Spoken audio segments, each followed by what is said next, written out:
To run this demo, all we need is the website's IP address, the open ports, tools like Nmap and GoBuster, and some word lists to try. Alright, in this demo, we're going to use this Juice Shop website. It's an intentionally vulnerable site that we can practice hacking on. The site has a lot of security flaws, and you don't even need the command line or Kali Linux to find them. It's actually pretty easy. You can discover many of the vulnerabilities just using the GUI. But for this demo, my goal is to show you how to use a few tools in Kali Linux to hack into a website. So yeah, that's what we're going to do. We're going to use Kali Linux to explore and exploit this site. So let's start with the first step. We need to figure out the IP address of the website. This part is pretty simple. All we need right now is the domain name, which we can see here. We use the ping command followed by the domain name. Once we do that, the terminal returns the IP address associated with the domain. Let's just note down the target IP address.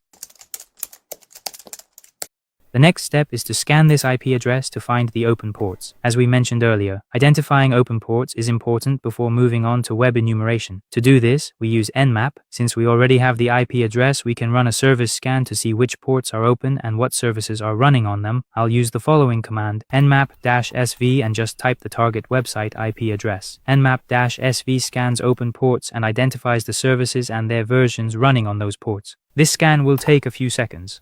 Once it's finished, we can see that ports 80 and 443 are open, which confirms that a web service is running on the target.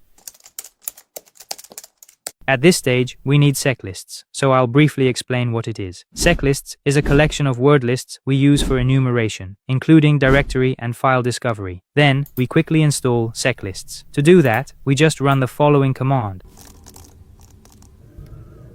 Then we confirm if seclist is installed by running the command seclist -- version. Next, we navigate to the discovery directory by typing cd discovery and then list its contents. Here, we can see a directory called web content.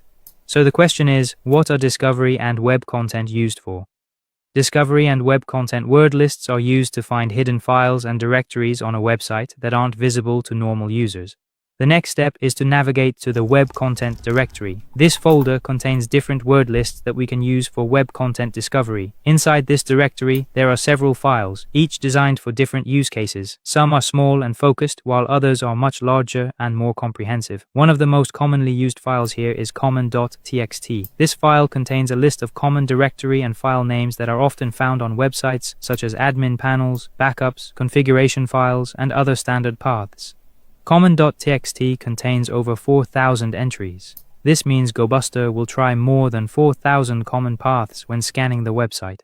Next, we use GoBuster. GoBuster is a tool used to find hidden directories and files on a web server using word lists. Let's run this command.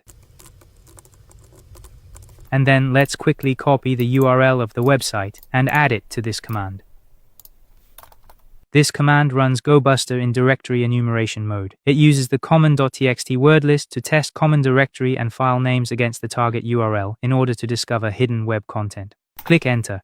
Oops, we're running into an issue because the website uses a wildcard response. Instead of returning a 404 error for non-existent pages, it returns a 200 OK for everything. GoBuster detects this and stops to avoid false positives. To fix it, we identify the response length of the fake page, which is 75,055 bytes, and tell GoBuster to ignore it using the flag exclude length. Let's run the command again, but this time we'll include the -- exclude length 75,055 flag, and then press Enter. GoBuster will now take some time to go through the word list. During the scan, you may see 503 status codes, and that's okay. A 503 usually means the server is temporarily unavailable or under heavy load. Once the scan finishes, we can see several valid results with 200 OK responses, such as /ftp, /video, and /security.txt. These 200 responses tell us that these paths actually exist on the server. To check them, we simply add the discovered path to the base URL and open it in the browser. If you see an application error, it means the server was temporarily overwhelmed by our scan. The Juice Shop app runs on Heroku, which has resource limits, so too many requests can cause it to crash briefly. We just need to be back in a few minutes. A few moments later. Okay, now that the site is back up, the next thing we're going to do is add /ftp to the base URL and press Enter. As you can see, the page loads successfully and we're presented with a directory and file listing. This is already a big red flag. We can see several highly sensitive files that should never be publicly accessible. For example, incidentsupport.kdbx appears to be an encrypted password database which could potentially contain credentials for other systems. We also see package.json.back, which is a backup configuration file that reveals exactly what software and versions the application is using, making it much easier for an attacker to look up known exploits. There's also coupons 2013.md.back, which is another backup file that may contain old or forgotten data that was never meant to be exposed. This is a clear example of a sensitive data exposure vulnerability. The server should not allow anyone to browse internal directories or access backup and configuration files through a web browser. Now, let's add /video to the URL. When we do that, a secure video that isn't meant to be publicly accessible appears here. Basically, any 200 OK path we find with GoBuster is worth checking. Just add it to the URL and see what's exposed. So that was pretty simple, right? To wrap up, in this video, we first found the website's IP address and checked the open ports using Nmap. Then we GoBuster to explore the site, and we also used seclists for the word list. I hope this video was helpful. If it was, please consider subscribing. I'm aiming to reach 20,000 subscribers. The bigger the community, the more videos like this I can make. Editing takes a lot of time, so your support really makes a difference. Thank you so much for watching.